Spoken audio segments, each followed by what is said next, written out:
Entonces, vamos a empezar con el capítulo 3 y lo vamos a ir leyendo conforme vayamos viendo punto por punto, porque es un texto un poquito largo, así que lo vamos a ir desglosando. Solamente quiero mencionarte que la semana pasada Tavo nos compartía que la carta a los Efesios se divide en dos grandes secciones. En la primera parte vemos una parte práctica de los versículos los capítulos del 1 al 3, vemos la parte teórica. Y a partir del capítulo 4, 5 y 6 vemos la aplicación de esa teoría, la parte más práctica. Antes de escribirle a los Efesios lo que tienen que hacer, Pablo les explica lo que ellos ya son. Les explica antes de pedirles que hagan cualquier cosa, les explica cuál es su identidad. Pablo quiere que los cristianos sepan que sus acciones no definen su identidad, sino que su identidad es la que va a definir sus acciones. Lo que nosotros entendemos es que no nos apartamos del mal para ser santos, sino que nos apartamos del mal porque somos santos. Porque somos santos, porque Dios nos ha hecho santos, nos podemos apartar del mal. Entonces el capítulo 3 es la recta final de esta primera parte de la identidad que ahora tenemos en Cristo. Y Pablo finaliza este capítulo con una oración en favor de los creyentes, una oración en favor de los cristianos.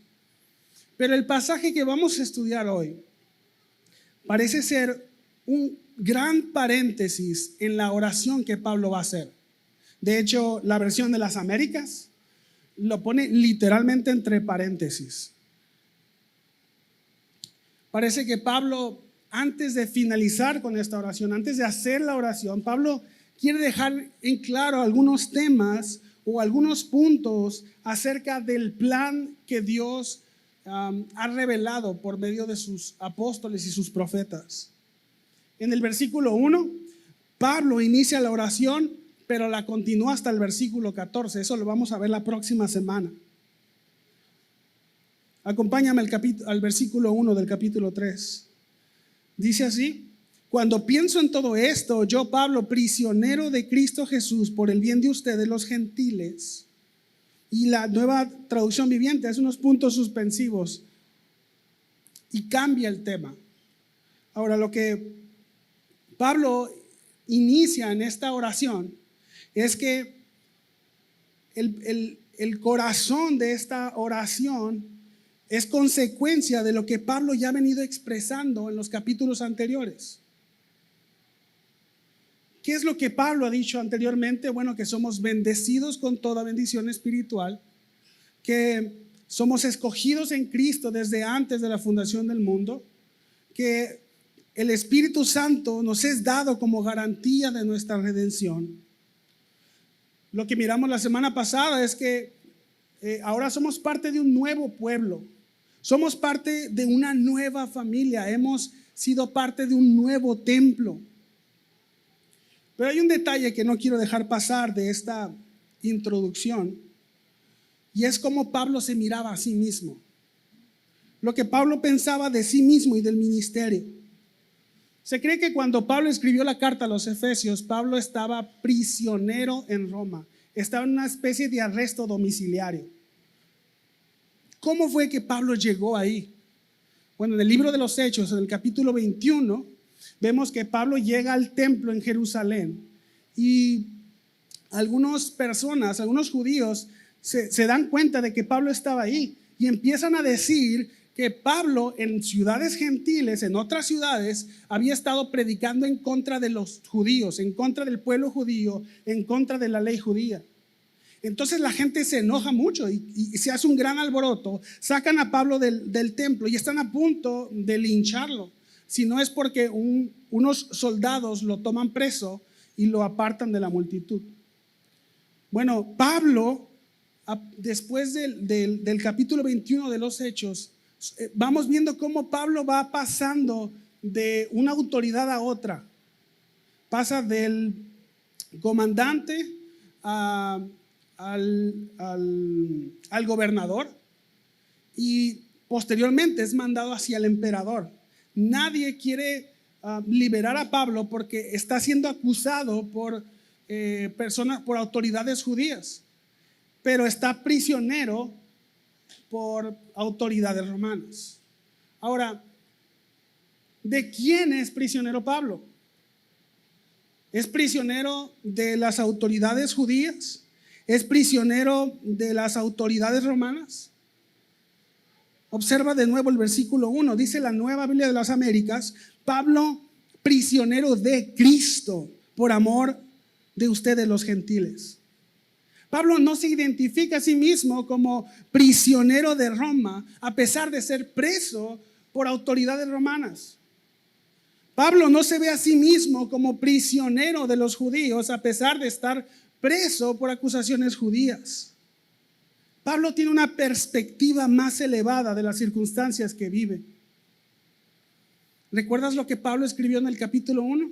Versículo 21 dice: ahora Cristo está por encima de todo, sean gobernantes o autoridades o poderes o dominios o cualquier otra cosa, no solo en este mundo, sino también en el mundo que vendrá. Dios ha puesto todo bajo la autoridad de Cristo. Pablo sabía que Cristo tenía todo bajo control. Cristo Jesús tiene toda autoridad por sobre toda persona. Pablo entendía que aunque él estuviera preso, él podía confiar en que para los que aman a Dios, todas las cosas cooperan para bien. Porque Pablo entendía que Dios siempre hace todas las cosas conforme a su voluntad. Lo escribió en el versículo 11. Dios hace que todas las cosas resulten de acuerdo a su plan. Pablo tiene una perspectiva más elevada de las circunstancias que él vive. Un comentarista escribe de este pasaje que la manera como vemos y reaccionamos a las circunstancias es más importante que las circunstancias mismas. Si todo lo que podemos ver es nuestra situación inmediata, entonces nuestras circunstancias nos controlan. Pero Pablo podía ver más allá de sus circunstancias. Él podía ver sobre su situación inmediata. Si Pablo no conociera la autoridad que Jesús tenía por sobre todo y por sobre todos, Pablo podía pensar que su vida realmente estaba en las manos de las autoridades romanas. Si Pablo no conociera la autoridad que Jesús tiene, Pablo podría pensar que su vida estaba en las manos de sus acusadores judíos. Pero Pablo era capaz de ver más allá de su situación inmediata. Pablo podía ver que su sufrimiento presente era el instrumento bueno del Dios bueno. Ahora, ¿cómo nosotros vemos nuestras circunstancias? ¿Cómo vemos las circunstancias que vivimos? ¿Cómo estás viendo tú el problema en el que estás atravesando hoy? ¿Puedes ver a Dios gobernando por sobre tu problema? ¿Puedes ver a Dios gobernando para su gloria y para tu bien?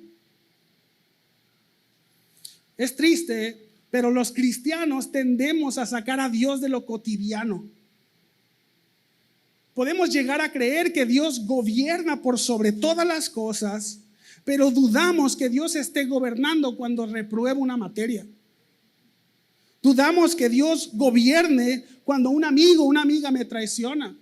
Puedo llegar a creer que Dios gobierna por sobre todas las cosas, pero cuando mi esposo me engaña, dudo de que Dios esté gobernando. Puedo creer que Dios gobierna el universo, pero dudo que Dios gobierne cuando mis hijos están enfermando. Pero por eso Pablo escribe esta carta. Pablo quiere que recordemos que Cristo Jesús es el Rey de Reyes y Señor de señores.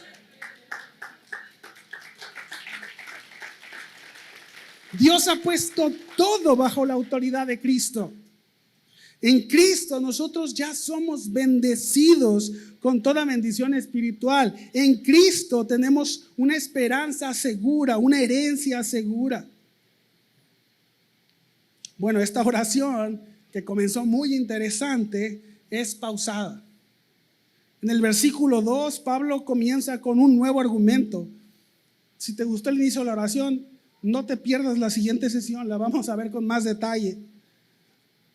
Pero Pablo hace un paréntesis y Pablo comienza hablando del misterio de Dios, el misterio que Dios ha revelado. Y este es el tema de esta predicación, el misterioso plan de Dios.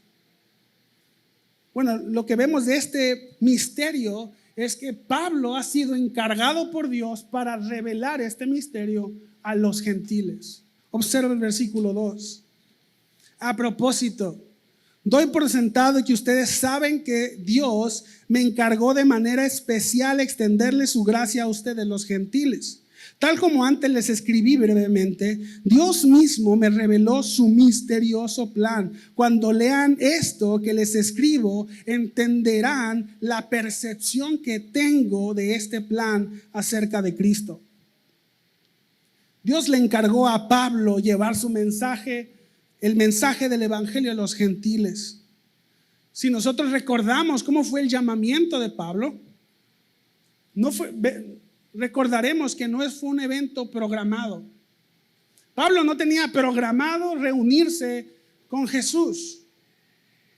Pablo no estaba esperando encontrarse con Jesús, pero Jesús sí estaba esperando encontrarse con Pablo. La versión de las Américas dice del versículo 2, si en verdad han oído de la dispensación de la gracia. La Reina Valera dice, si habéis oído de la administración de la gracia. Pablo se ve a sí mismo como un dispensador de la gracia, como un administrador de la gracia. Un administrador no es el dueño. Pablo no es el creador de la gracia. Él no es el dueño de la gracia. Pablo administra la gracia, reparte la gracia. Esa fue su tarea, compartir la gracia de Dios. El llamamiento de Pablo y los dones que Dios le dio a Pablo, todos fueron dados por gracia, no por sus méritos. Pablo solamente era un administrador de lo que Dios le había dado. Bueno, así como Pablo, todos nosotros somos administradores de los dones que Dios nos ha dado. Nadie puede crear su propio llamamiento. Dios es el que nos llama. El llamamiento es de Dios. Los dones son de Dios. Nosotros no somos dueños de los dones. No somos dueños ni de las habilidades, ni del conocimiento, ni las bendiciones que vienen de Dios. Por eso debemos ser buenos administradores, buenos dispensadores.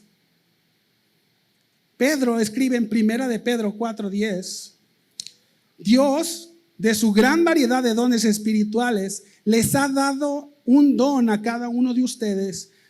Úsenlos bien para servirse los unos a los otros.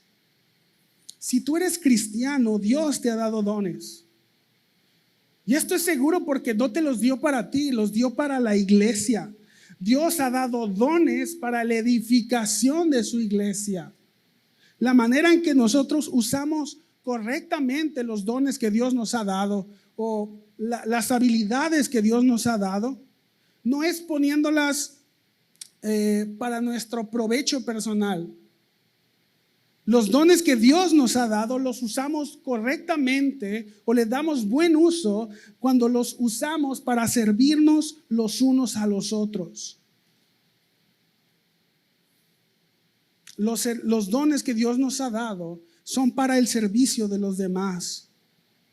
Bueno, Pablo ha sido llamado y equipado para el misterio de Dios hacia los gentiles. Pablo dice que este es el plan acerca de Cristo. Pero ¿de qué trata ese plan? Observa el versículo 5, algunas características de este plan. Dice el versículo 5 que Dios no se lo reveló a las generaciones anteriores, pero ahora, por medio de su Espíritu, lo ha revelado a los santos apóstoles y profetas. El misterio de Dios no era algo que se había revelado, pero ahora ha sido revelado por medio de su Espíritu. El plan de Dios no era del todo claro para las personas en el Antiguo Testamento. Por supuesto, nosotros podemos trazar la revelación de Dios, podemos trazar el propósito de Dios a través del Antiguo Testamento, pero es solamente gracias a la revelación que ahora tenemos en el Nuevo Testamento. Ahora vemos con claridad cuál es el propósito del Antiguo Testamento cuando entendemos la revelación que Dios ha dado a través de sus apóstoles y sus profetas en el Nuevo Testamento. Muchos quieren entender o captar o encontrar misterios o códigos en el Antiguo Testamento. Pero lo que no entendemos es que el misterio ya ha sido revelado. El misterio del Antiguo Testamento ya fue revelado a sus santos apóstoles y a los profetas en el Nuevo Testamento. La revelación del misterio no es una habilidad de los apóstoles. La revelación del misterio tampoco es una habilidad de los profetas, sino es una obra de Dios, y Dios lo hizo por medio de su Espíritu. El misterio ha sido revelado.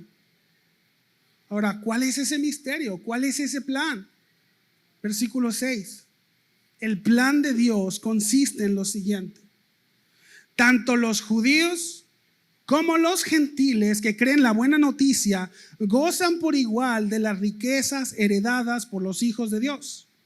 Ambos pueblos forman parte del mismo cuerpo y ambos disfrutan de la promesa de las bendiciones porque pertenecen a Cristo Jesús. Este versículo resume toda la enseñanza de la mitad del capítulo anterior. De los versículos del 11 al 22, es la enseñanza o la explicación de esos versículos la encontramos aquí resumida en un solo versículo. ¿Cuál fue el plan de Dios? Aquí lo dice, que todos los que creen en el Evangelio son herederos de las riquezas de Dios. Todos los que creen, sean judíos o sean gentiles, todos los que creen son herederos de las riquezas de Dios. Ahora, ¿cuáles son esas riquezas? Vuelve a ver el versículo 6. Ambos pueblos forman parte del mismo cuerpo. Esa es una. Número 2, ambos disfrutan de la promesa de las bendiciones. Quiero detenerme aquí un poco y hablar de estas riquezas. Y es la promesa de las bendiciones, la primera que quiero ver. Dice que ambos disfrutan de las promesas de las bendiciones porque pertenecen a Cristo. Nosotros podemos leer promesas de protección, promesas de provisión en la Biblia, pero ¿qué nos hace pensar que eso es para nosotros? ¿Por qué nosotros podemos leer el Salmo 23 y decir que el Señor es nuestro pastor? Nosotros no somos judíos. Esa es una revelación que fue escrita para judíos. ¿Por qué podemos llegar a decir que el Dios del Salmo 91 nos protege a nosotros también? Ahora, si recuerdas lo que el pastor Israel nos compartió hace unas semanas, que de hecho Tavo lo volvió a mencionar, en el capítulo 2 de Efesios, versículo 12, dice: en esos tiempos, o sea, en otros tiempos, ustedes vivían apartados de Cristo. No se les permitía ser ciudadanos de Israel y no conocían las promesas del pacto que Dios había hecho con ellos. En otro tiempo, nosotros vivíamos lejanos a las promesas. No eran nuestras promesas. El Dios de Israel había hecho promesas con su pueblo, pero nosotros no éramos su pueblo. Esas no eran nuestras promesas. Entonces dice Pablo, ustedes vivían en este mundo sin Dios y sin esperanza. La esperanza que estaban llamados el pueblo de Israel no era nuestra esperanza, no era nuestro llamado. Pero fíjate lo que dice Pablo: pero ahora han sido unidos a Cristo Jesús. Antes estaban muy lejos de Dios, pero ahora fueron acercados por medio de la sangre de Cristo. Es debido a que el creyente es unido a Cristo que puede heredar las promesas del pueblo de Dios. El creyente ha sido unido. De hecho, la versión Dios habla hoy traduce el versículo 6 de Efesios 3. El designio secreto es este, que por el evangelio Dios llama a todas las naciones a participar en Cristo Jesús de la misma herencia, del mismo cuerpo y de la misma promesa que el pueblo de Israel. Nosotros podemos participar de las promesas que son para Israel solamente por la unión con Cristo. Ahora, ¿qué significa la unión con Cristo? ¿Qué significa esto de estar en Cristo? Pablo lo viene mencionando desde el principio. Somos bendecidos con toda bendición espiritual en los lugares celestiales en Cristo. ¿Qué significa eso? Bueno, haz una marca ahí en tu Biblia en el capítulo 3 de Efesios y acompáñame a Juan capítulo 14.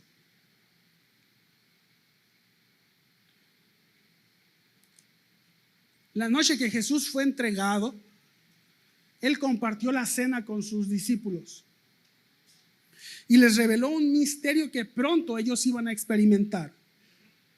Al inicio del capítulo 14, Felipe, uno de sus discípulos, le hace una petición y dice: Maestro, muéstranos al Padre.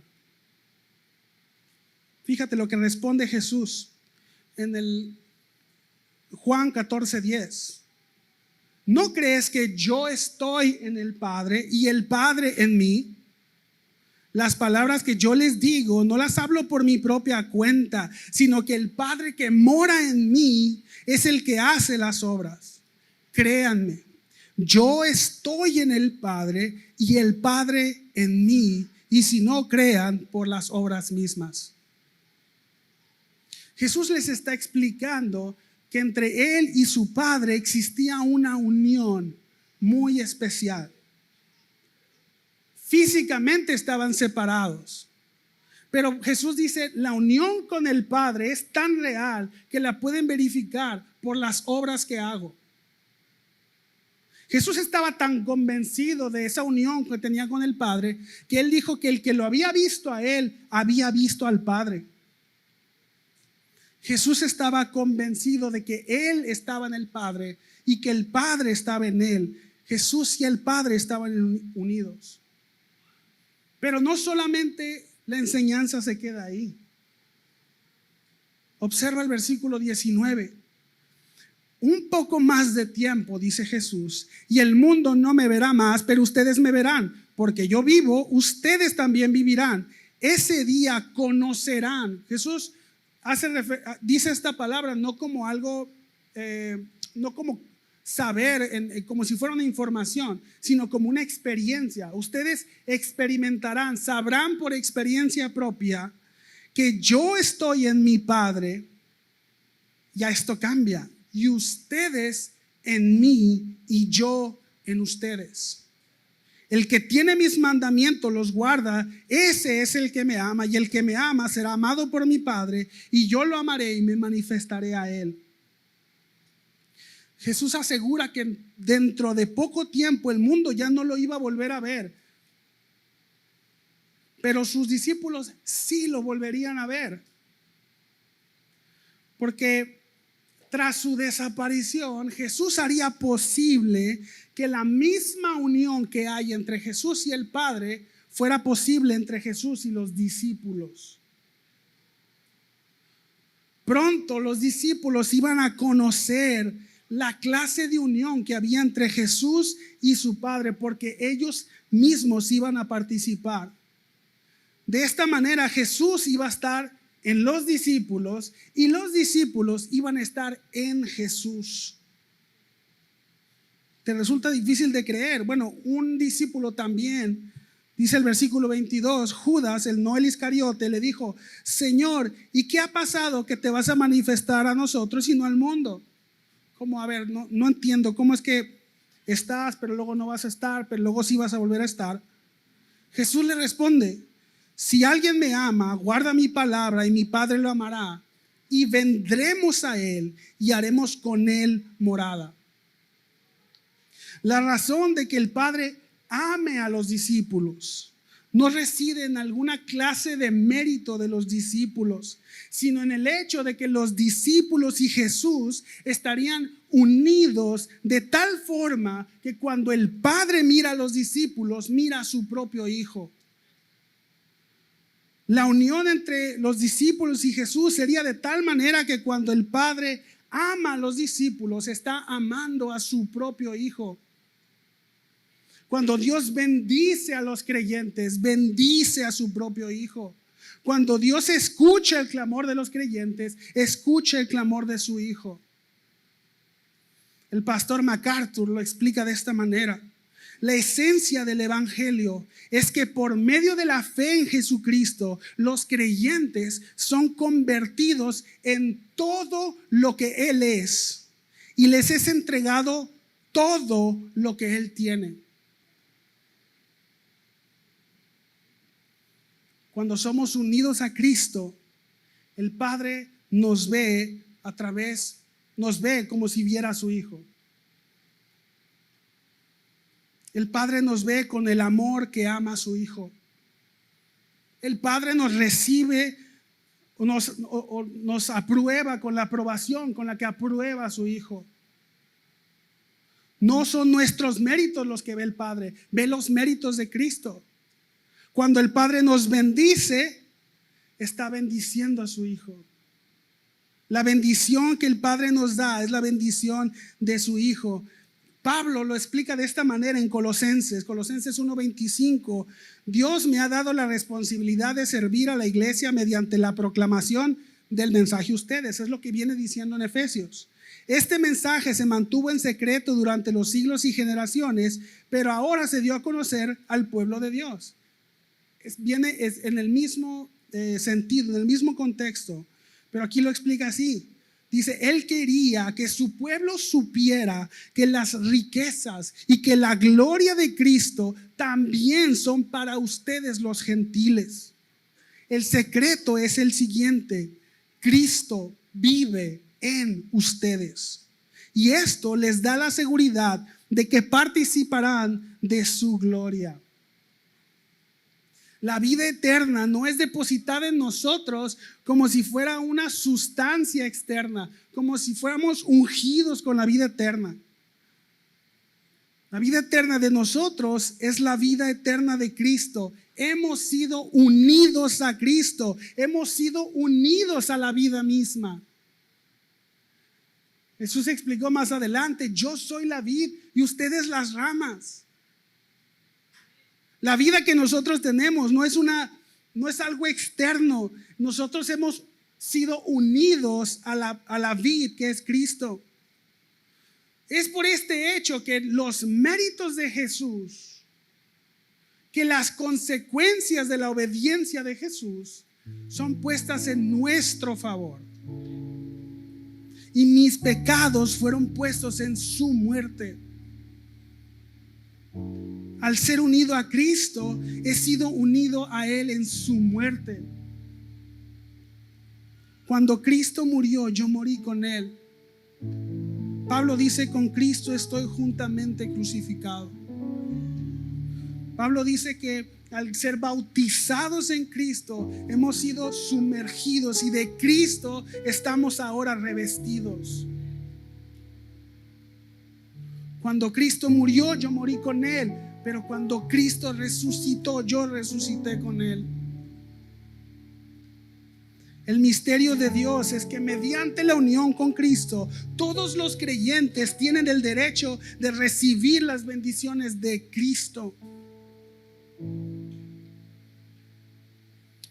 Pero como ha mencionado el pastor, la forma de la cruz nos enseña que su influencia no solamente es algo vertical, una relación con Dios, también nos enseña que la obra de Dios es en relación horizontal con los demás. Observa de nuevo el versículo 6. ambos pueblos forman parte del mismo cuerpo. Esa es la otra bendición que tenemos. Si si no hubiera otros cristianos, tu unión con Cristo fuera lo único que habría. Pero no somos los únicos cristianos en el mundo. Cristo ha sido unido a otras personas también. La riqueza que heredamos es que los que hemos creído en el Evangelio formamos parte de un cuerpo con otros creyentes. Así como yo he sido unido a Cristo, otros creyentes también han sido unidos a Cristo. Por eso formamos un cuerpo, por eso formamos la iglesia. La iglesia no es una institución de hombres. Si nuestra unidad no fue un producto de los hombres, ningún hombre puede destruir esa unidad. Los cristianos no nos reunimos en torno a gustos similares. Los cristianos no formamos la iglesia en torno a gustos. La iglesia no la forman personas que les gusta la misma música. La iglesia no la forman personas que les gustan las mismas actividades o que les gusta la misma teología. La iglesia de Dios se forma por hombres y mujeres que han sido unidos a Cristo por medio de la fe. Ahora, si los mismos gustos no es lo que nos une, entonces tener diferentes gustos no debería separarnos. Si Jesús ha unido a alguien a su cuerpo, entonces nosotros no deberíamos separarlo de nosotros. Lo que nos une no es qué tan bien nos caemos, qué tanto nos gustamos. Lo que nos une es qué tanto nos gusta Cristo, qué tanto estamos unidos a Cristo. ¿Quieres unirte con los demás cristianos? Únete más a Cristo. Ahora, en una misma congregación existimos personas diferentes. Existimos personas de edades diferentes, con educación diferente, con habilidades diferentes, incluso con llamados diferentes. Pero así como en un cuerpo hay diferentes órganos con diferentes características y funciones, en la iglesia existen diferentes personas, pero todas son necesarias. Si Dios ha decidido unir a alguien en su cuerpo, tiene un propósito. Si tú has sido llamado por Cristo, tienes un propósito, incluso aunque la iglesia no lo reconozca. Nuestra unión es con Cristo, pero esto no se limita a la comunidad. En la iglesia invisible y universal existen diferentes comunidades con características diferentes. Algunos son más reflexivos, algunos son más activos, algunos son más compasivos o son puro corazón. Unos tienen un llamado, otros tienen otro llamado. Pero porque una comunidad tenga expresiones diferentes, no deberíamos nosotros separarnos de ella. Es que Jesús mismo oró por esta unidad. Jesús oró por la unidad entre los creyentes. Juan 17, hay una oración de Jesús que me encanta. Juan 17:20 dice: pero no ruego solo por esto, sino también por los que han de creer en mí por la palabra de ellos. Jesús está orando por ti y por mí. Jesús, el Señor, está orando por ti y por mí. Pero fíjate cuál fue su oración. Él ora para que todos sean uno. Como tú, oh Padre, estás en mí y yo en ti, dice Jesús, que también ellos estén en nosotros, para que el mundo crea que tú me enviaste. La gloria que me diste les he dado para que sean uno, así como nosotros somos uno, yo en ellos, tú en mí, para que sean perfeccionados en unidad, para que el mundo sepa que tú me enviaste y que los amaste tal como me has amado a mí. Estar en Cristo, al creer en su evangelio, es lo que nos vuelve hermanos. Estar en Cristo y su evangelio es lo que debería mantenernos unidos. Estar en Cristo es lo que nos vuelve un solo cuerpo. A veces pensamos que lo que sucede en la plataforma en nuestras reuniones es el acto principal, cuando en realidad lo que está sucediendo en nuestra reunión está sucediendo allá abajo. El cuerpo de Cristo se ha reunido. Personas que han sido unidos a Cristo se han reunido, y por un momento el Dios invisible se vuelve visible. El Dios que no podemos escuchar, lo podemos escuchar a través del canto de nuestros hermanos.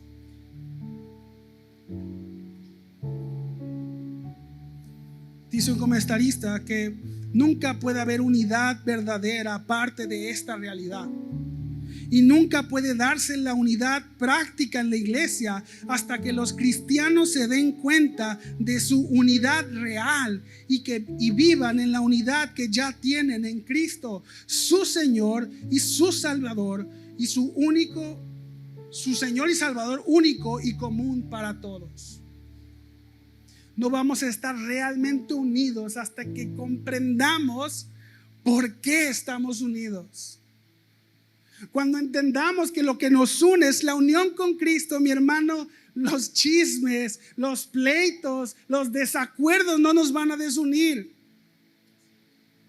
Nosotros somos unidos unos a otros porque hemos sido unidos a Cristo.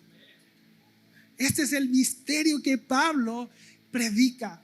Este es el misterio que Pablo ha compartido a los creyentes. Como ya se me acabó el tiempo hace 5 minutos, acompáñame entonces al versículo 12.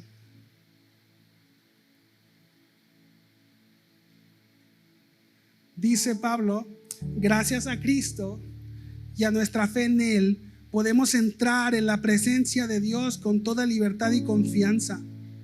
Por eso les ruego que no se desanimen a causa de mis pruebas en este lugar. Mi sufrimiento es por ustedes, así que deberían sentirse honrados. Pablo tiene una visión más elevada de sus propias circunstancias. ¿Cómo me gustaría a mí vivir de la manera que Pablo vivía? La fe que Pablo tenía. De hecho, en versículos anteriores dice que el propósito de la iglesia es mostrar la amplia variedad de la sabiduría. La iglesia no es un fin en sí mismo. Estamos hablando de lo hermoso que es la iglesia, de la obra que Dios. Es un milagro que nosotros estemos reunidos. Pero el propósito de la iglesia no es solamente reunirnos a nosotros. La iglesia es un medio, no es el fin. El fin de la iglesia es que Dios sea glorificado. Hay una escena que me encanta cuando los ángeles anuncian el nacimiento de Jesús a los pastores. Los ángeles le dicen: oigan, no se dan cuenta, les ha nacido el Salvador. Un niño ha nacido, el Mesías, el Cristo. Cuando está hablando el ángel, se abre el cielo y aparece una multitud de ángeles y cantan y glorifican a Dios. Yo creo que los ángeles estaban realmente asombrados, porque los ángeles probablemente habían visto la gloria de Dios, la majestad de Dios, a Dios en su trono. Imagínate eso, ver a Dios en todo su esplendor, la ira de Dios, la santidad de Dios. Lo que los ángeles nunca habían visto era la inmensidad de la misericordia de Dios. Los ángeles no habían visto la gracia y el perdón, lo grande que es Dios para perdonar. Dios no se hizo un ángel para salvar a los ángeles que pecaron. Dios se hizo hombre para salvar a hombres pecadores. Pablo entendía que las bendiciones que estaban en él lo podían hacer ver sus circunstancias de otra manera. Pablo tenía una manera de sufrir diferente, una manera que no era de este mundo. Y la razón de esto es que Pablo miraba algo que no estaba en este mundo. Pablo tenía sus ojos puestos en Cristo. Pablo probablemente o físicamente podría estar delante de un soldado romano, incluso podría estar delante del emperador mismo, pero él sabía que en Cristo estaba delante de la presencia de Dios. Pablo sabía que en momentos de angustia, en momentos de dolor, en momentos de tentación o incluso en momentos de debilidad podía acercarse al trono de Dios y pedir misericordia. El autor de los Hebreos dice, Hebreos 4, porque no tenemos un sumo sacerdote que no pueda compadecerse de nuestras flaquezas, sino uno que ha sido tentado en todo como nosotros, pero sin pecado. Por tanto, acerquémonos con confianza al trono de la gracia para que recibamos misericordia y hallemos gracia para la ayuda oportuna. Iglesia, nuestra identidad está en Cristo. Somos libres de la esclavitud de las circunstancias. Somos libres para ver a Cristo en medio de las pruebas. En Cristo podemos pedir ayuda en medio de las dificultades. El mundo comenzó a llamar a los creyentes cristianos. Y eso porque su mensaje se centraba en Cristo. Cristo es nuestra esperanza. Cristo es nuestro redentor. Cristo es nuestro buen pastor. Pablo repite una y otra vez que todo lo que somos, que todo lo que tenemos es en Cristo. ¿Quieres conocer tu identidad? ¿Quieres saber quién eres? Conoce a Cristo. ¿Quieres conocer a la iglesia? Conoce a Cristo. Entrégate a Cristo. Asómbrate de Cristo. Conoce a Cristo cada vez más.